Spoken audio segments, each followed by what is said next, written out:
Well, good morning. It's early. It's just after 4 a.m. I'm at the toll house here at the start of the freeway here in Adelaide. And this morning, I'm got a big trip. So starting here in Adelaide, obviously, and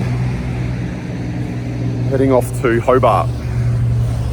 Going to be exploring some old historic towns through country Victoria. It's loud of all these trucks coming by. Anyway, country Victoria, and then getting on the ferry, the Spirit of Tasmania, heading over to Tasmania, then driving down, picking up Corey, who's our driver for our paranormal event that we have on, that starts on Thursday. It's currently Monday. So we start on Thursday, and that will go for about 4 days, and then we're going to be doing the overland track, so we're going to be trekking that. And then we're going to be exploring other parts of Tasmania. So really looking forward to it. But I thought I'd start my video off here at this Tollgate.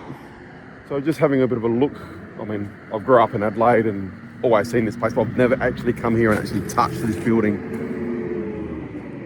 Anyway, going here, it says it's called a toll bar house. Always known as the toll house, but toll bar. I'm not sure what the bar part means. Great Eastern Road. Instituted 1841, closed 1847. So clearly wasn't going long. There's something else down the bottom, can't quite read it. Got the National Trust sign up here. Love to see inside. I know this is at the start of the freeway, and first place I'm heading to today is Maryborough in Victoria.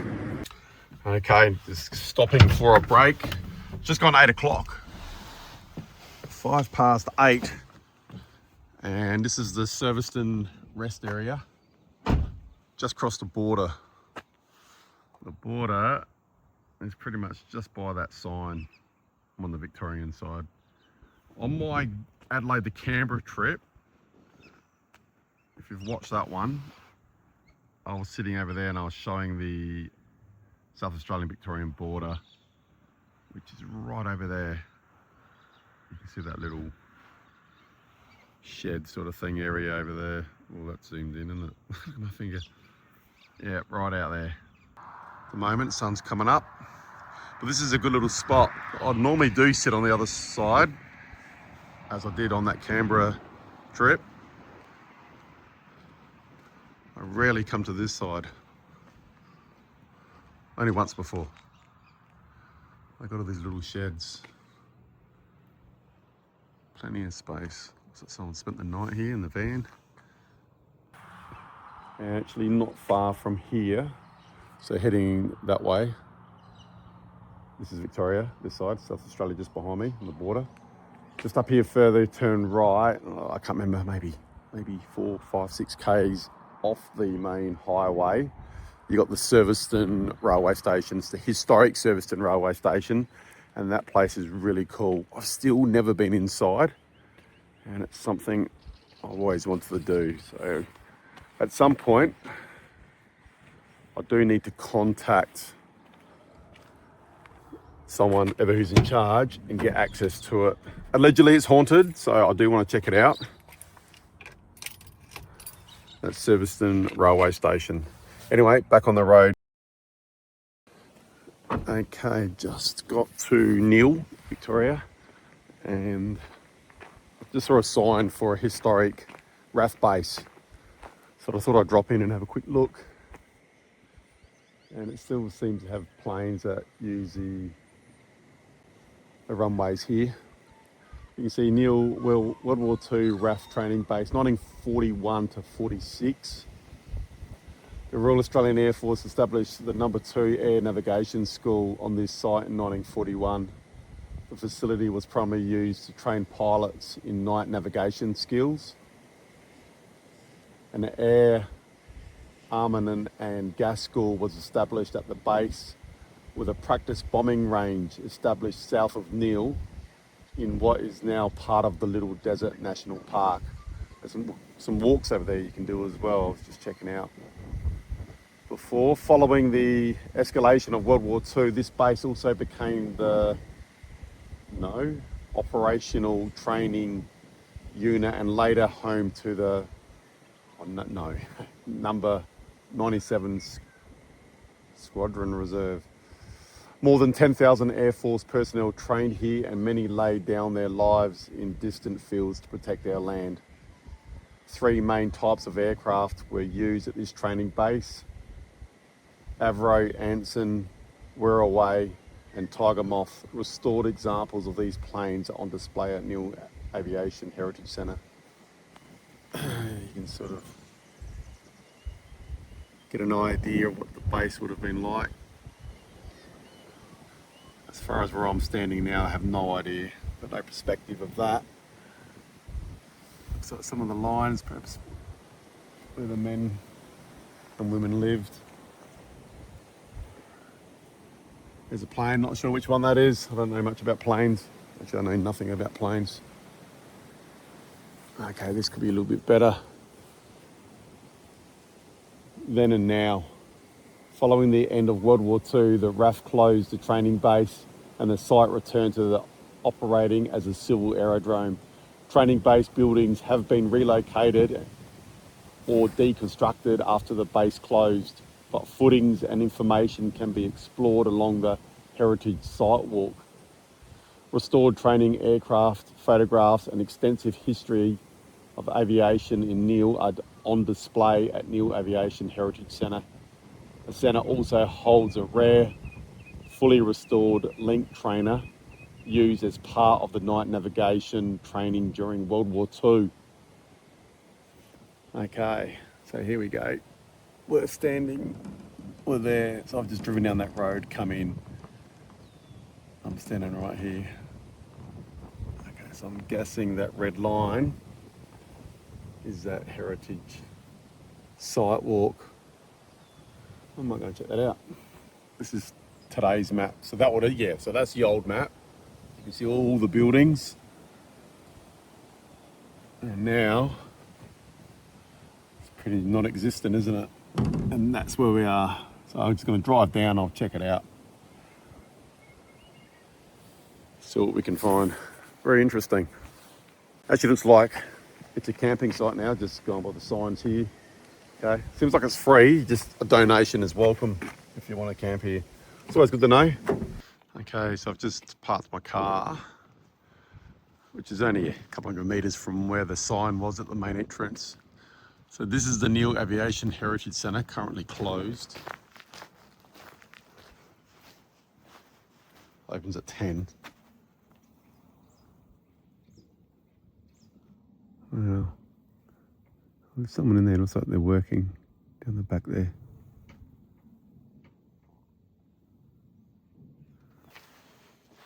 I reckon that's an original hangar, that one.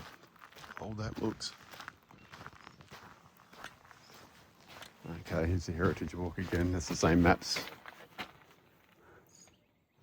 from the front.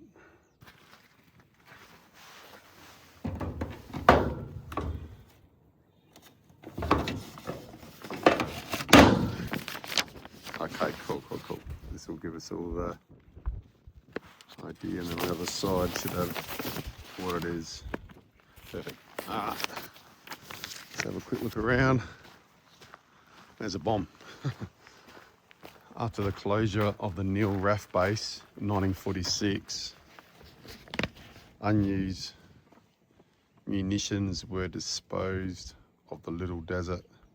Colin Merritt, a local farmer, discovered this bomb while clearing his property in the early 1970s.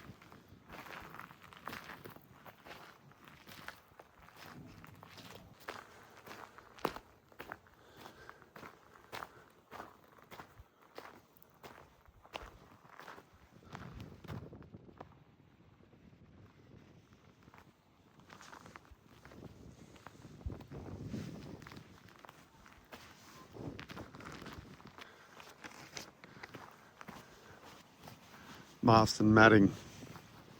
Oh, this is stuff.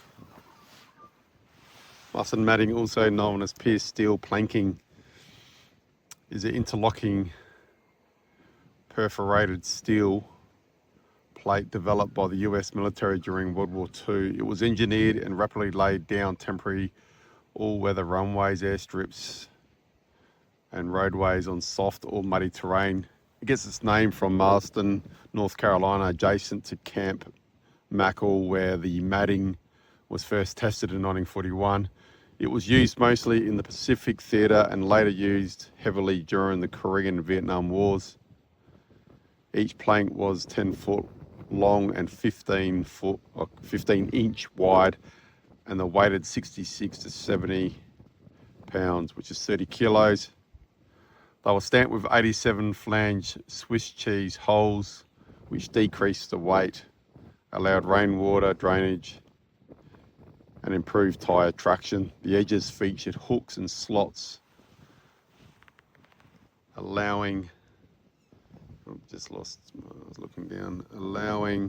engineers to quickly piece thousands of them together to build a functional 5,000 foot runway in just a matter of days.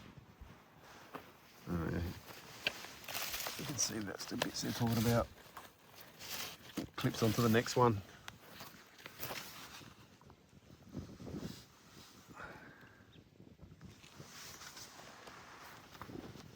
I reckon we've seen this stuff. Could be wrong. When we were in Papua New Guinea, when we went to do Coad. Okay. So none of these signs have got anything on them. So as far as this goes, going by the map, this should be number 5. Number 5 is a powerhouse. Number 5, powerhouse, emergency.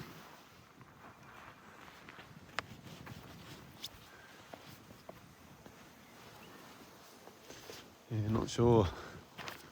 But all those little signs, those silver signs, plaques, the ones I've seen so far, there's nothing on them. So whether this place is still being worked on, which is a possibility. All right, so this one here, I'm not going to go through all of these because it'll take forever. That one would be number 6. This is number 6. Unit headquarters. That's tiny. So I'm guessing this whole area would have to be the headquarters. Yeah, I've got a feeling this is all new. I wonder if that lifts up. Oh my God, it says lift. Aha. Okay, anyway, we worked it out. I just had to read, it said lift. So yep, station 6, unit headquarters. So there you go. If you're coming to this base, you'd have to check in this area here. And if you're leaving, or if you're checking out or leaving for some reason, you'd also come here as well. I got a feeling this is like a bathroom or something. A little bit of plumbing.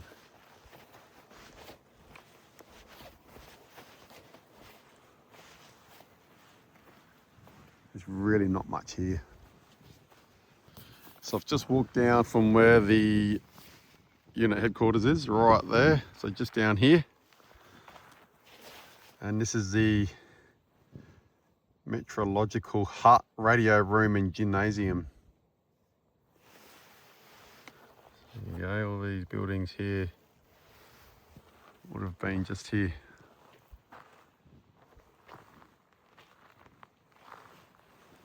Nothing I can really compare it to. That's currently here. You can see the tree line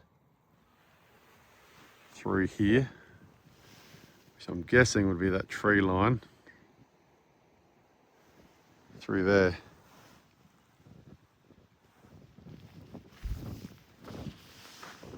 Okay, so this is heading over to this old hangar. We are parked just around the corner there. Let's see what this one is. Bellman Hangar. So yep, it's the original one for sure. The hangar in front of you is one of 5 Bellman hangars built in 1941. At the end of World War II, the Air Ministry moved 3 of the hangars to other airports. A deputation of local people met with the Air Ministry in 1946, resulting in the present hangar being retained for the use of Nhill Aero Club. The other remaining hangar and 3 Avro Anson aircraft were destroyed by fire in 1948.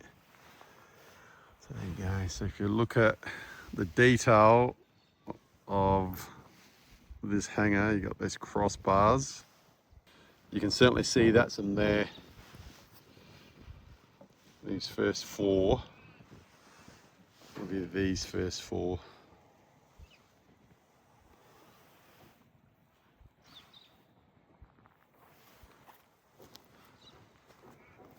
Well, this place is pretty cool.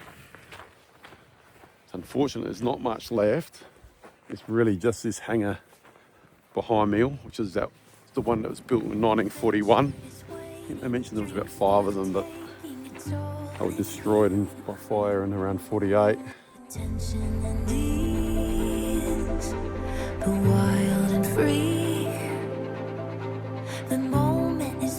Okay, I've just arrived at Kiata War Memorial and Cemetery. This is the next town after Nhill.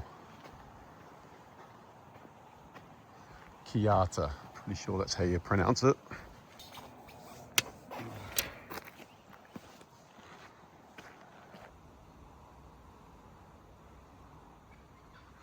There you go, there's everyone from Kiata that served.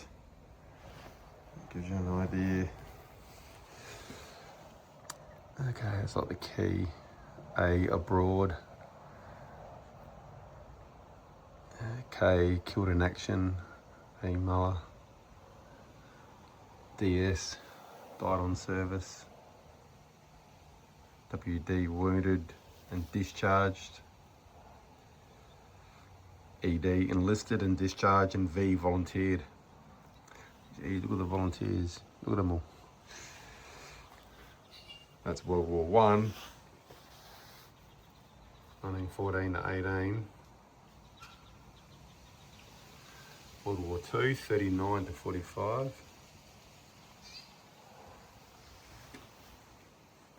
Kiata and District Honour Roll. And here's our cemetery.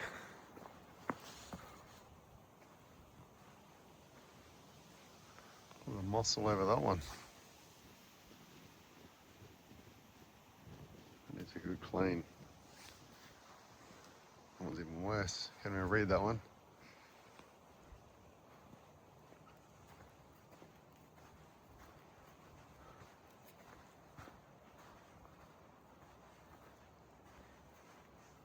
There's got some fresh flowers on this one recently.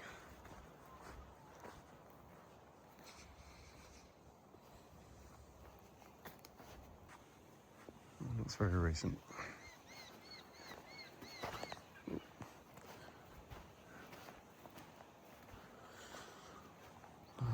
The really old ones to check out. Let's check out this cross just here. It's unmarked.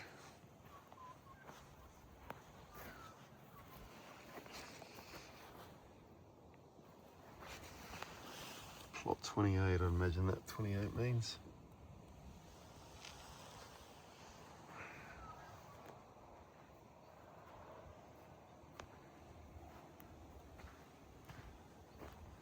There's another one with the cross, unmarked. Plot 45. Could be wrong. I'm just guessing that's what these numbers mean.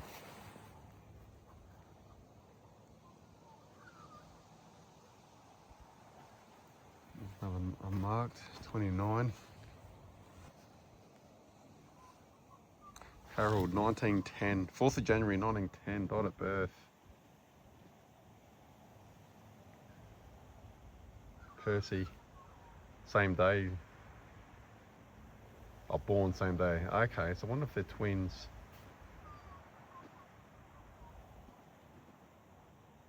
Died basically a year later, 13th of January 1911 for Percy.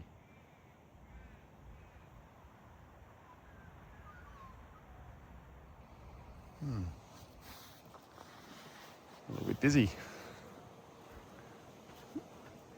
Yeah, wow. Harold Percy, or any other spirit. Are you here affecting me right now? If you are, can you show yourself right in front of me here?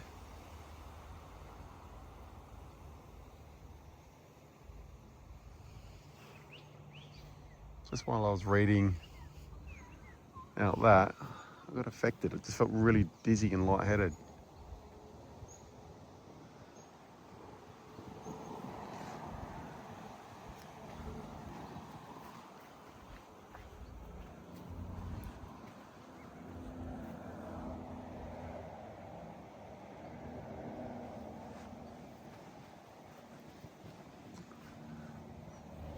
If I just had a stone hit one of these grave sites, can you do it again, please? Are you trying to get my attention? If you were, please throw another stone and hit the concrete.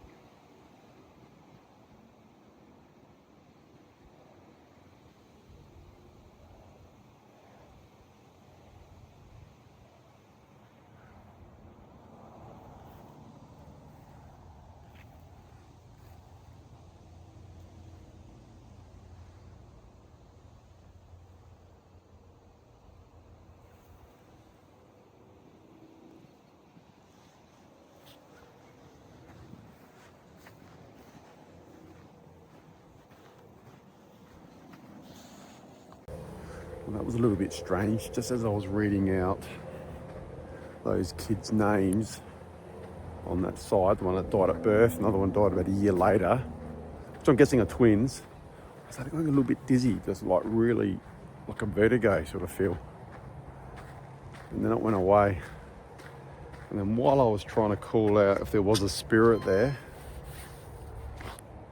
to try to show themselves, I don't know if it will be on film, I could hear what sounded like a stone being thrown, or it hit the concrete grave just while I was walking by it. I don't normally get much evidence in cemeteries except for St. John's at Kapunda.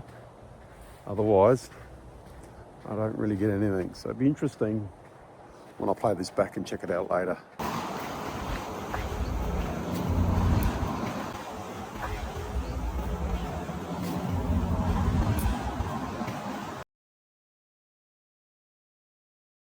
Just pulled up into Nhill rest stop. So this here, I've come here every time I come past this area. I'll always stop here for, got the toilet break here, but it's such a good rest stop. And after all these years, it's only once that this little place was open. And what they do is they give free coffee and tea. It just helps people or encourages people to stop and rest and recover when driving long distances. Let's go and have a little bit of a look and we can check it out. I've got my keys. Dimboola is just up here. This Soldiers Memorial Hall. Wouldn't mind checking that out. That looks pretty cool. A lot of history through these parts. Morning. How are you, alright? Do you mind if I get a cup of tea, please? Yeah. Yeah, thank you so much. You volunteer to be here, do you? Yeah. Is that what you do? Yeah, great. Dimboola, is that where you live? Yeah. Yeah, beautiful. If you want more water, or do you have milk? No, just black. Yeah, black. Yeah, that's fine. I'll top it up. Yeah, no problem. I wasn't sure. I should have asked you that first. Nah, you're all right. All good. All good. Thank you. One tea bag. Yeah, one tea bag's plenty. Sugar tea. All right. And if you simple. Want a bicky? Oh, I won't say no to a biggie. Why not? Thank you. No, appreciate it. No Just worries. take a break. I've come from Adelaide, so Yeah, no worries. Yeah, I've yeah. got family in Bordertown. Oh, okay. Yeah. There you go. Grand. That's good. It's good. I've been coming through this way for years. Yeah. Since I was got my license. Yeah. So it was about 1987. And I reckon when I first got my license, the first thing I did is grab my mates, jumped in my old 1978 or 79 Ford Escort. Yeah. And we drove to Melbourne. Freedom. As you do, on your P plates, Yeah. which is good. And I've been doing it ever since, for years. So yeah, Nice. but this has always been a spot to stop. This place isn't, here is not normally open, not often. No, we're only open on like your school holidays, Christmas breaks. Oh, is that what it is? That's what it is. We're Right. on, if you remember that, we're open the Christmas break, Yep, like Easter. yep. Some of the long weekends they do now and then, but it's mainly holidays. Okay. So, and I'm not sure if, I think they said they run for 17 days this round. It's hard to keep on top of if you haven't, like for me, I rely on the grandies to let me know, or the kids, the big kids as I call them, they're still kids, to let me know when the holidays are I'm hearing you. on. I got no idea. I just go with the flow, what to be told. That's the easiest. Yeah, that's it. All right, thank you so much for the No tea. worries at all. No, I appreciate it. Okay, I've just come to a town in Victoria called Minyip. And this is where the TV show The Flying Doctors was primarily filmed, which would have been in the 1980s. So if you know, or if you've ever watched the show The Flying Doctors, this was it. Now, I did watch it a few episodes back in the day, but that was years and years ago. So I don't recognise anything. There's an old pub. I'm sure the pub's always on. Cooper's Crossing, that was the town on The Flying Doctors. That was the name of the town. Cooper's Crossing, home of The Flying Doctors. Look at this old pub. How cool is this? We serve Kelvinator, Temperate, cool beer. Which is awesome. On the other side, Cooper's Crossing Garage. Look at all these old shops, all closed down.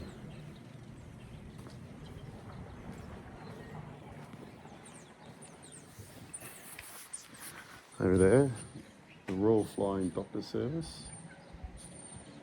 I don't think it's, I'm confused. So that actually looks official, as in like the Royal Flying Doctors, but it could also just be from the TV show and they've left a sign there. Because at the front, the other sign there, that one, says Minyip Senior Citizens. Let's kind of have a bit of a look around. It's very quiet here. This is a Monday morning. The Flying Doctors, I reckon actor was Andrew McFarlane. There's lots of little signs that have been put up. A lot of these country towns do that. They put up like little historic signs on a lot of the buildings. Oh, here you go. Andrew McFarlane, or McFarlane, that's him. Andrew McFarlane, okay, there you go. Oh yeah, remember him. Laurie, is it Laurie? Laurie, if anyone knows him, help me out on that one. Brings back a lot of memories. That dude, Robert Grubb, he was a doctor, Dr. Jeffrey Standish. Murray, not Laurie, there you go. I liked him, he was good.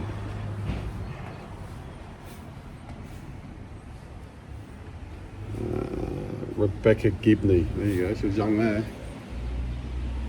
Here you go, look at this.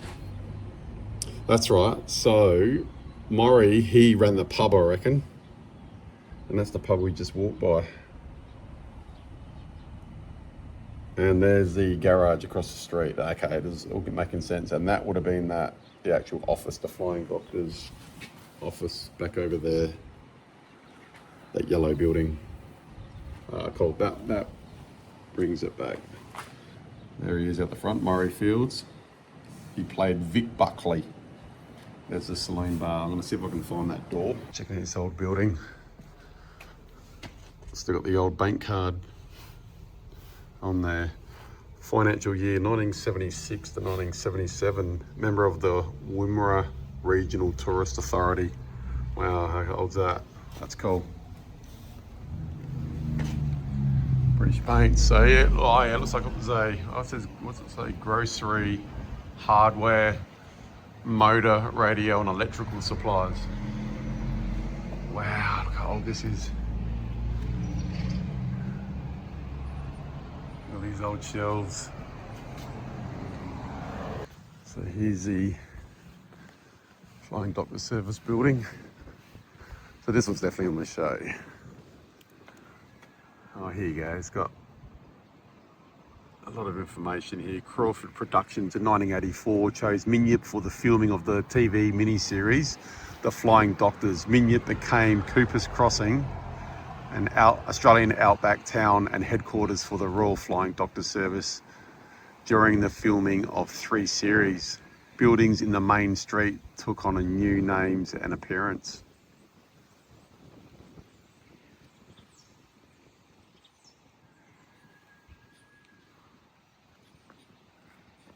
There you go. Senior Citizen Club Rooms, which is this one here.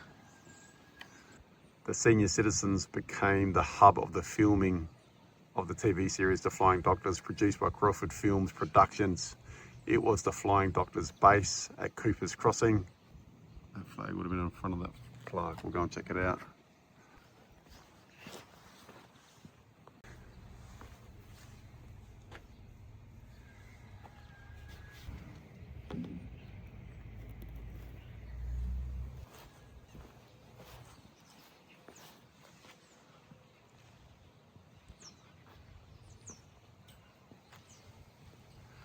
Look around this side.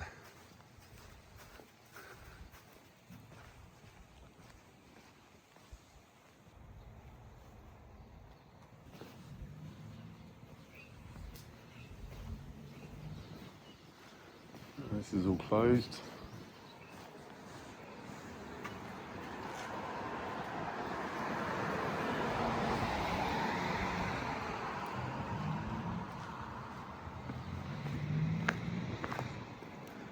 The old garage. Let's go and check out the pub. Majestic Hotel.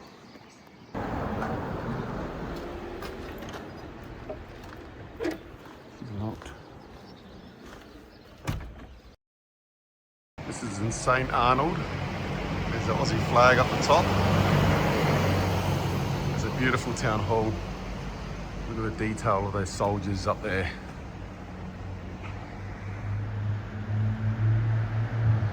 One there. Great War 1914, 1918. There's the other one there. What a magnificent building. The old Royal Hotel down the back corner there.